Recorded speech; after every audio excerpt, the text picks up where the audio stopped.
নমস্কার, সনাতন ধর্মকথা চ্যানেলে আপনাদের সবাইকে স্বাগত। আজ আলোচনা করব রুদ্রাক্ষ ধারণের নিয়ম। শাস্ত্র অনুযায়ী রুদ্রাক্ষকে মহাদেবের অংশ মনে করা হয়। পৌরাণিক কাহিনী অনুযায়ী ভগবান মহাদেবের অশ্রু ভূমিতে পড়ার পর তা থেকেই রুদ্রাক্ষ গাছের সৃষ্টি হয়। জ্যোতিষশাস্ত্রে রুদ্রাক্ষ ধারণের একাধিক লাভ বা উপকার হয়ে থাকে। শাস্ত্রমতে রুদ্রাক্ষ ব্যক্তির কোষ্ঠীর অশুভ দোষ দূর করে দেয় এবং নানা সমস্যা থেকে মুক্তি দেয়। রুদ্রাক্ষ ধারণ করলে অর্থাভাব কেটে যায়। তবে মহাদেবের এই অংশটিকে ধারণ করার বেশ কিছু নিয়ম আছে। সেই বিশেষ নিয়মগুলি মেনে না চললে ব্যক্তির জীবনে বিপর্যয় নেমে আসতে পারে।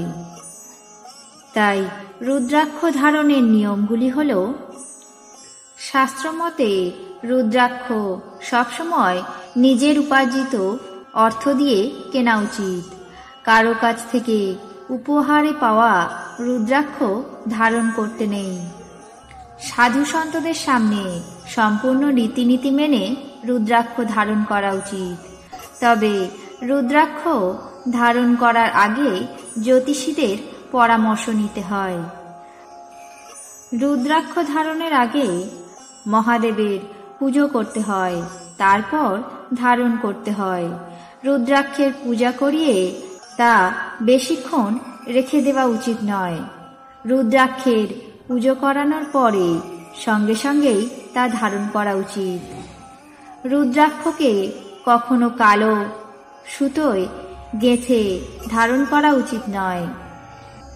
এটি সবসময় লাল কিংবা হলুদ সুতোয় গেঁথে পরতে হয়।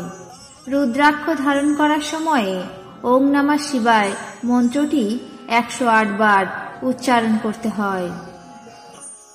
রুদ্রাক্ষ অত্যন্ত পবিত্র একটি জিনিস, যা কখনোই অশুদ্ধ বা অপবিত্র হয়ে স্পর্শ করতে নেই। রুদ্রাক্ষ ধারণ করলে ব্যক্তির জীবনে সুখ এবং শান্তি বজায় থাকে। ব্যক্তির শক্তি বৃদ্ধি হয়। এর পাশাপাশি ক্লান্তি বা অবসাদ কমে যায়। কারো উচ্চ রক্তচাপের সমস্যা থাকলে তা রুদ্রাক্ষের প্রভাবে কমে যায়। রুদ্রাক্ষ ধারণ করলে স্মৃতিশক্তি এবং একাগ্রতা বৃদ্ধি পায়। এর পাশাপাশি ত্বকের যে কোনো রোগ দূর হয়ে যায়। তবে রুদ্রাক্ষ ধারণ করার কিছু নিষেধাজ্ঞাও রয়েছে। শাস্ত্রমতে গর্ভবতী স্ত্রীদের রুদ্রাক্ষ ধারণ করা উচিত নয়। অশৌচকাল পর্যন্ত মহিলাদের রুদ্রাক্ষ ধারণ করা নিষিদ্ধ। আবার যে ব্যক্তি রুদ্রাক্ষ ধারণ করে থাকে তারা নবজাত শিশু এবং তার মায়ের কক্ষে প্রবেশ করবেন না। প্রয়োজনে রুদ্রাক্ষ খুলে রেখে তাদের ঘরে প্রবেশ করতে পারেন। আবার যে ব্যক্তি আমিষ খাবার খায় তারাও রুদ্রাক্ষ ধারণ করতে পারবেন না। ধূমপান এবং আমিষ জাতীয় খাবার ত্যাগ করার পরই রুদ্রাক্ষ ধারণ করা উচিত। শাস্ত্র অনুযায়ী এমন কোনো ব্যক্তি রুদ্রাক্ষ ধারণ করলে তা অশুদ্ধ হয়ে যায়।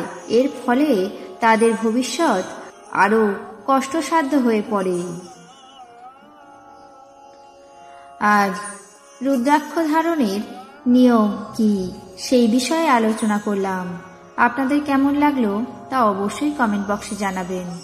চ্যানেলটিকে সাবস্ক্রাইব করবেন, লাইক করবেন, শেয়ার করবেন। ধন্যবাদ।